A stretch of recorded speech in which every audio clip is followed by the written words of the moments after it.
Hello foodies, welcome to my ఇంటి food. ఇవాల్టి special ఆనపగింజలతో ఆలు మసాలా కర్రీని ఎలా చేసుకోవాలి అనేది చెప్తాను.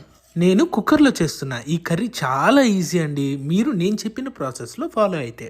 ఈ రెసిపీ చాలా టేస్టీగా కూడా ఉంటుంది. మీరు ఇంతవరకు ట్రై చేయకుండా ఉంటే ఒకసారి ట్రై చేయండి. ఈ రెసిపీ చాలా హెల్దీ అండ్ బెస్ట్ కాంబినేషన్ టిఫిన్స్కి అయితే, ఇడ్లీ, దోశ, చపాతీ అండ్ పూరి ఇలాంటి వాటికి. ఇంకా లేట్ చేయకుండా ప్రాసెస్ స్టార్ట్ చేద్దాం. ఛానల్ని సబ్స్క్రైబ్ చేసుకొని వాళ్ళు సబ్స్క్రైబ్ చేసుకోండి ప్లీజ్.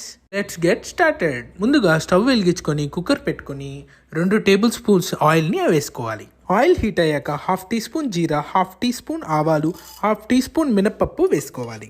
అన్నీ లైట్గా ఫ్రై అయ్యాక 1 రెమ్మ కరివేపాకు వేసుకోవాలి.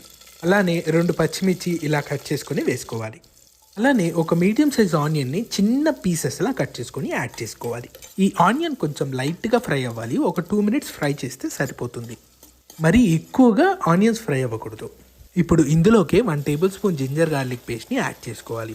పేస్ట్ మొత్తం పచ్చివాసన పోయే వరకు బాగా కలుపుకోవాలి. పేస్ట్ మొత్తం ఇలా బాగా కలుపుకున్న తర్వాత ఇందులోకి 2 మీడియం సైజుడ్ పొటాటోస్ని ఇలా పీల్ చేసుకున్నవి యాడ్ చేసుకోవాలి.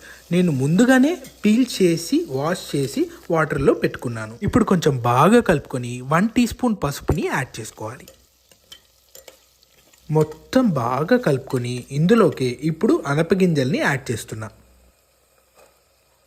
నేను ఆల్మోస్ట్ 1/2 కేజీ కంటే కొంచెం ఎక్కువ అనపకాయల్ని తీసుకున్నా. మళ్ళీ గింజల్ని ఓవర్ నైట్ నానబెట్టి వాటిని పీల్ ఆఫ్ చేసి యాడ్ చేస్తున్నా. ఇప్పుడు మీరు కావాలంటే అలానే గింజల్ని వేసేయచ్చు, పీల్ చేయకుండా. బాగానే ఉంటుంది అలా కూడా. ఇలా 2 టైప్స్లో చేసుకోవచ్చు మీ టేస్ట్ని బట్టి. ఇప్పుడు ఇందులోకి 1 టేబుల్ స్పూన్ కారం అండ్ 1 టేబుల్ స్పూన్ ధనియా పౌడర్ని యాడ్ చేసుకొని బాగా కలుపుకోవాలి. అనపగింజలు అండ్ ఆలూకి బాగా కారం ధనియా పట్టేలా కలుపుకోవాలి. ఇప్పుడు ఇందులోకి ఒక మీడియం సైజ్ టొమాటోని కట్ చేసుకొని యాడ్ చేసుకోవాలి.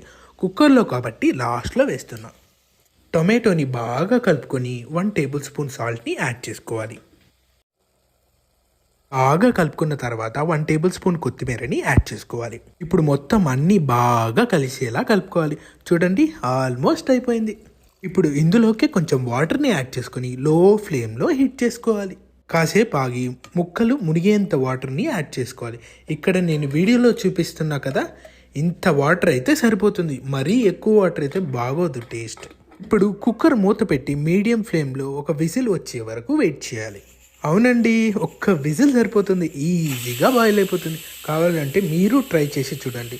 అందుకే చెప్పా, ఇది చాలా ఈజీ అండ్ క్విక్ రెసిపీ అని. కుక్కర్ మూత తీస్తే చూడండి, ఇలా ఉంది కర్రీ.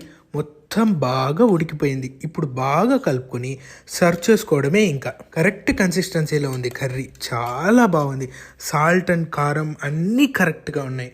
టేస్ట్ కూడా చాలా బాగా వచ్చింది. చూసారు కదా, మా ఇంటి ఫుడ్ మీ ఇంట్లో ట్రై చేసి ఎలా వచ్చిందో కామెంట్ బాక్స్లో కామెంట్ చేయండి. Please do like, share and subscribe to మా ఇంటి ఫుడ్. అంతవరకు సెలవు, నమస్కారం.